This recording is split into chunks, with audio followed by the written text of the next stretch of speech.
Hello दोस्तों, स्वागत है आपका अपने study platform study with me पर। तो दोस्तों, जैसा कि आप सभी को ज्ञात है कि हमारी जो आरआरबी टेक्नीशियन की दोस्तों साइंस की सीरीज चल रही है, तो दोस्तों उसमें हमने देखा था कल मोशन का पार्ट 1। दोस्तों कल हमने क्या देखा था दोस्तों? कल हमने देखा था मोशन का पार्ट 1। और दोस्तों ये जो होने वाला है आज का मोशन का क्लास सेकंड होने वाली है दोस्तों। तो जो भी विद्यार्थी हमारी इस क्लास को पहली बार देख रहा है दोस्तों, वह पहले जाके इससे पहले वाली क्लास को भी देख ले दोस्तों। तो आइए हम स्टार्ट करेंगे आज का ये सेशन, जिसमें दोस्तों हम देखने वाले हैं इक्वेशन ऑफ मोशन। तो दोस्तों कल की जो क्लास थी दोस्तों, उसमें हमने दूरी, विस्थापन, वेग, त्वरण, इन सब चीज़ों को देखा था दोस्तों, जिसे हमने बहुत ही सरल सरल भाषा में दोस्तों समझने की कोशिश करी थी। और आज हम देखने वाले हैं दोस्तों इक्वेशन ऑफ मोशन, जो दोस्तों आपके एग्जाम की दृष्टि से बहुत ही ज़्यादा इंपॉर्टेंट होने वाला है दोस्तों। तो आपको दोस्तों गति के समीकरण को अच्छे तरीके से पढ़ना है। और दोस्तों ये बहुत ही छोटी सी वीडियो होने वाली है, तो आपको दोस्तों वीडियो में अंत तक बिना स्किप करे हुए दोस्तों आपको अंत तक बने रहना है दोस्तों। तो अगर हम बात करें दोस्तों इक्वेशन ऑफ मोशन की, कर दोस्तों गति के समीकरण क्या होते हैं दोस्तों। अगर हम बात करते हैं दोस्तों गति के समीकरण की, तो दोस्तों गति के समीकरण ऐसे समीकरणों को कहते हैं जो किसी पिंड के स्थिति, विस्थापन, वेग आदि का समय के साथ संबंध बताते हैं दोस्तों। तो गति के समीकरण में दोस्तों क्या होगा आपका, जो कोई भी पिंड होगा दोस्तों, कोई भी वस्तु होगी, उसका आप विस्थापन, वेग आदि को समय के साथ संबंध में दोस्तों बताएंगे, उन्हें ही क्या होता है दोस्तों गति के समीकरण की दोस्तों। तो गति के समीकरण दोस्तों 3 समीकरण हमें देखने को मिलते हैं दोस्तों। कितने दोस्तों? 3 समीकरण दोस्तों हमको देखने को मिलेंगे दोस्तों। आपसे डायरेक्ट ही क्वेश्चन पूछ लिया जाता है कि बताइए गति का पहला समीकरण कौन सा है, गति का दूसरा समीकरण कौन सा है दोस्तों, और गति का तीसरा समीकरण किसे बोलते हैं। तो दोस्तों अगर हम बात करें गति के पहले समीकरण की, तो दोस्तों वो होता है हमारा v बराबर u प्लस ए टी। क्या होता है दोस्तों? v बराबर u प्लस ए टी। अगर हम बात करें दोस्तों गति के द्वितीय समीकरण की, तो वो निकल के आता है हमारे पास s बराबर U T plus half A T square. क्या दोस्तों? s बराबर U T plus half A T square. और अगर हम बात करें तीसरे समीकरण की, तो वो होता है दोस्तों वी स्क्वायर बराबर यू स्क्वायर प्लस 2as। तो दोस्तों आपको एज इट इज ऐसे ही याद कर लेना है कि गति के पहला समीकरण दोस्तों वह क्या है, गति का जो सेकंड समीकरण हो जाता है दोस्तों वह क्या है, और गति का जो थर्ड समीकरण हो जाएगा दोस्तों वह क्या है। तो दोस्तों अब हम देखेंगे कि यहाँ पर v का संबंध किससे है दोस्तों, u का संबंध किससे है, a किसे रिप्रेजेंट कर रहा है दोस्तों। तो अब हम इन्हें समझ लेते हैं। क्या देखने को मिलता है दोस्तों, v u a s t। तो दोस्तों मैंने आपको बताया कि गति का पहला समीकरण क्या है दोस्तों हमारा, v बराबर u प्लस ए टी। तो दोस्तों सबसे पहले हमें ये जानना होगा कि यहाँ पर v किसे डिनोट कर रहा है दोस्तों, u किसे डिनोट कर रहा है। बात करें तो a से क्या संबंध है और t से क्या संबंध है। तो दोस्तों u यहाँ पर हो जाता है दोस्तों हमारा प्रारंभिक वेग। u क्या हो जाएगा दोस्तों हमारा प्रारंभिक वेग। अगर हम बात करें v की, तो v हो जाता है दोस्तों हमारा अंतिम वेग। a से मतलब है दोस्तों त्वरण, s हो जाएगा दोस्तों हमारा विस्थापन, और t हो जाएगा हमारा क्या, समय। टी से क्या हो जाएगा दोस्तों हमारा समय। तो बात करें आपके पास गति के 3 समीकरण आपको देखने को मिलते हैं, तो दोस्तों आपके मन में ये सवाल आएगा कि हमें किस क्वेश्चन में किस समीकरण को लगाना पड़ेगा दोस्तों। हमें यही समझ में नहीं आता है कि हमें किस क्वेश्चन में दोस्तों किस समीकरण को लगाना है दोस्तों। तो दोस्तों उसे हम समझेंगे। तो दोस्तों अगर हम बात करें, तो अगर एक एग्जाम्पल की बात करें दोस्तों, अगर आपको भूख लगी है दोस्तों, क्या दोस्तों अगर आपको भूख लगी है दोस्तों, तो आपके सामने दोस्तों 3 दुकानें हैं। आपके सामने दोस्तों 3 दुकानें हो जाती हैं। मान लीजिए दोस्तों एक दुकान है आपकी चप्पल की, एक दुकान है आपकी दोस्तों सोने की, एक दुकान है दोस्तों आपकी भोजन की। तो दोस्तों अगर आपको भूख लगी दोस्तों, तो आप ऑब्वियस सी बात है कि आप किस दुकान पे जाएंगे दोस्तों, आप भोजन वाली दुकान पे जाएंगे दोस्तों। कहाँ दोस्तों? भोजन की दुकान में ही जाएंगे, ना ही चप्पल की, ना ही सोने की। तो दोस्तों आपको समझना होगा कि किस क्वेश्चन में किस समीकरण को लगाने की आवश्यकता है दोस्तों। किस प्रश्न है दोस्तों जो मैं आपके लिए लेके आया हूँ, तो आप उस प्रश्नों के माध्यम से आपको यह समझ में आ जाएगा कि हमें किस क्वेश्चन में किस समीकरण की आवश्यकता होगी। तो दोस्तों पहला क्वेश्चन है आपके लिए दोस्तों पहला क्वेश्चन है, किसी वस्तु को उसकी विराम स्थिति से 5 मीटर पर सेकंड स्क्वायर पर त्वरित किया जाता है।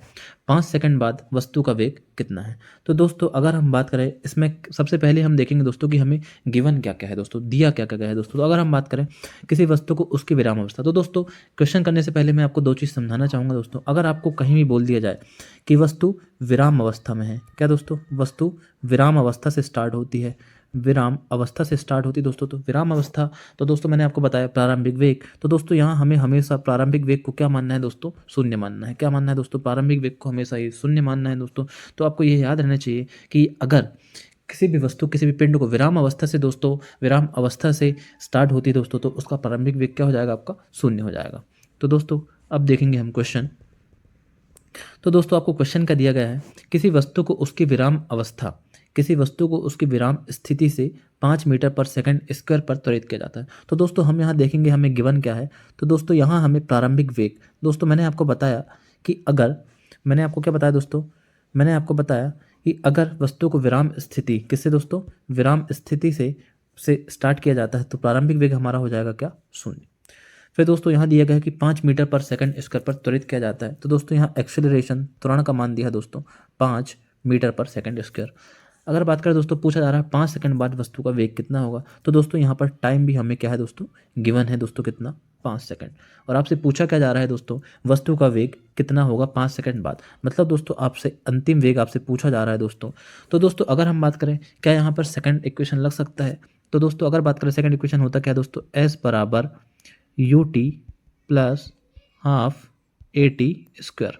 तो दोस्तों अगर हम बात करें क्या हमें यहाँ एस गिवन है दोस्तों, तो नहीं। तो दोस्तों इस प्रकार हम यह समझ सकेंगे कि हमें दोस्तों यहाँ पर एस की कोई आवश्यकता ही नहीं दोस्तों, एस हमारा यहाँ पर कुछ है ही नहीं, ना ही एस के बारे में पूछा गया है दोस्तों और ना ही एस के बारे में यहाँ पर बताया गया है दोस्तों। इस प्रकार से हमें सोचना पड़ेगा कि यहाँ पर कौन सा समीकरण लग सकता है और कौन सा नहीं। तो दोस्तों अगर हम बात करें यहाँ पर दोस्तों सिंपल सा क्वेश्चन है दोस्तों, आपको यू गिवन है दोस्तों, यू गिवन है, आपको ए गिवन है दोस्तों, टी भी गिवन है, आपको पूछा गया है दोस्तों वी। तो दोस्तों अगर हम बात करें गति के पहले समीकरण की, तो हम यहाँ पर गति के पहले समीकरण को लगा सकते हैं। तो दोस्तों गति का समीकरण होता क्या दोस्तों, v बराबर u प्लस ए टी। क्या होता है दोस्तों, v बराबर u प्लस ए टी। तो दोस्तों यहाँ आपसे v गिवन का पूछा गया दोस्तों, तो v बराबर u का मान है दोस्तों आपका 0, u का मान कितना है दोस्तों 0।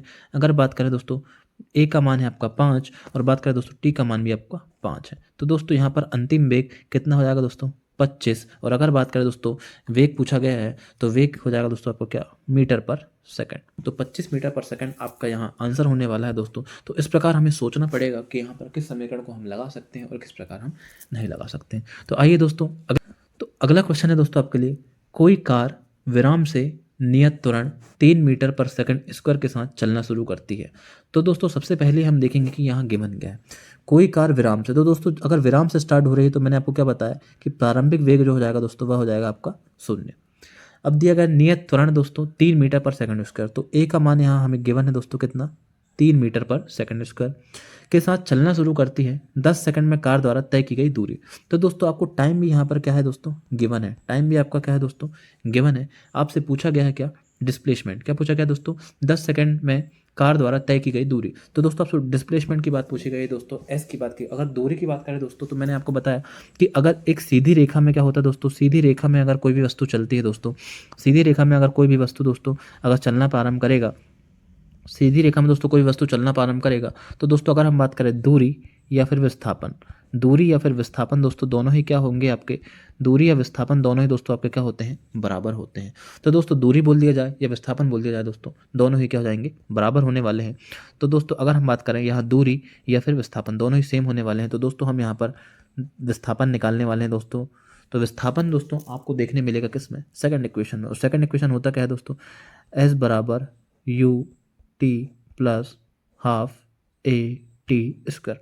तो दोस्तों आपसे दूरी पूछी गई है तो एस का मान आपको निकालना है दोस्तों। यू की बात करें प्रारंभिक वेग आपका 0 होने वाला है दोस्तों। टी की बात करें, अगर टी की बात करें दोस्तों गुणा 10 प्लस हाफ ए का मान कितना है दोस्तों आपका 3 और टी का दोस्तों स्क्वायर करेंगे तो 10 का स्क्वायर हो जाएगा आपका कितना, 100। तो दोस्तों अगर बात करें 10 का 0 से मल्टीप्लिकेशन होगा तो वह 0 हो जाएगा दोस्तों। अगर हम बात करें 1/2, 2 से दोस्तों 100 को काटेंगे तो ये 50 बढ़ जाएगा और 50 दिया हो जाएगा दोस्तों आपको कितना, 150। तो दोस्तों आपका आंसर होने वाला है कितना, 150 मीटर, 150 मीटर। दोस्तों अगर हम बात करें अगर आप दोस्तों आरआरबी टेक्नीशियन की तैयारी कर रहे हैं दोस्तों, तो मैं आशा करता हूँ आपकी मैथ्स बहुत ही अच्छी होने वाली है दोस्तों, इसलिए मैं इसे शॉर्ट में करके आपको बताने की कोशिश कर रहा हूँ और आशा है कि आपको ये समझ में आया होगा दोस्तों। अगला क्वेश्चन है आपके लिए, एक कार विराम से शुरू होती है तथा 30 सेकंड में 90 किलोमीटर पर आवर की चाल प्राप्त करती है। तो कार का त्वरण निकालना है दोस्तों। हमें क्या निकालना है दोस्तों, एक्सेलरेशन का मान निकालना है दोस्तों, कार का त्वरण निकालना है। तो दोस्तों विराम से शुरू होती है, तो दोस्तों मैंने आपको बताया कोई भी वस्तु अगर विराम से शुरू होगी तो उसका जो प्रारंभिक वेग होगा वह क्या होगा, 0 होगा दोस्तों, तथा 30 सेकंड में। तो दोस्तों यहाँ पर आपको टाइम गिवन है दोस्तों कितना, 30 सेकंड 90 किलोमीटर पर आवर की चाल प्राप्त करती है। तो दोस्तों विराम से शुरू होती है और 90 किलोमीटर पर आवर की चाल प्राप्त करती है दोस्तों। तो अगर हम बात करें, ये क्या हो जाएगा दोस्तों आपका 90 किलोमीटर पर आवर की चाल, तो दोस्तों ये हो जाने वाला है आपका क्या v। ये क्या हो जाने वाला है दोस्तों v। अगर बात करें हम 90 किलोमीटर पर आवर को दोस्तों हमको मीटर पर सेकंड में चेंज करना पड़ेगा, तो 5/18 से दोस्तों गुणा करेंगे और 18 पंचे 90 और ये हो जाएगा दोस्तों 25 मीटर पर सेकंड। क्या हो जाएगा दोस्तों 25 मीटर पर सेकंड।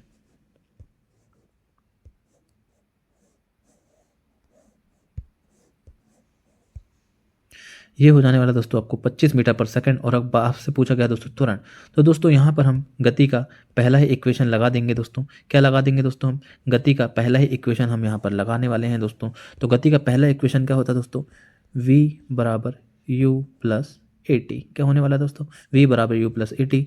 तो दोस्तों यहाँ v का मान दिया हुआ है आपको 25। अगर बात करें u शून्य हो जाएगा दोस्तों, और a की बात करते हैं दोस्तों, तो a हमें गिवन करना है दोस्तों, और ये हो जाएगा आपका क्या, t का मान हो जाएगा दोस्तों 30। क्या हो जाने वाला है दोस्तों 30।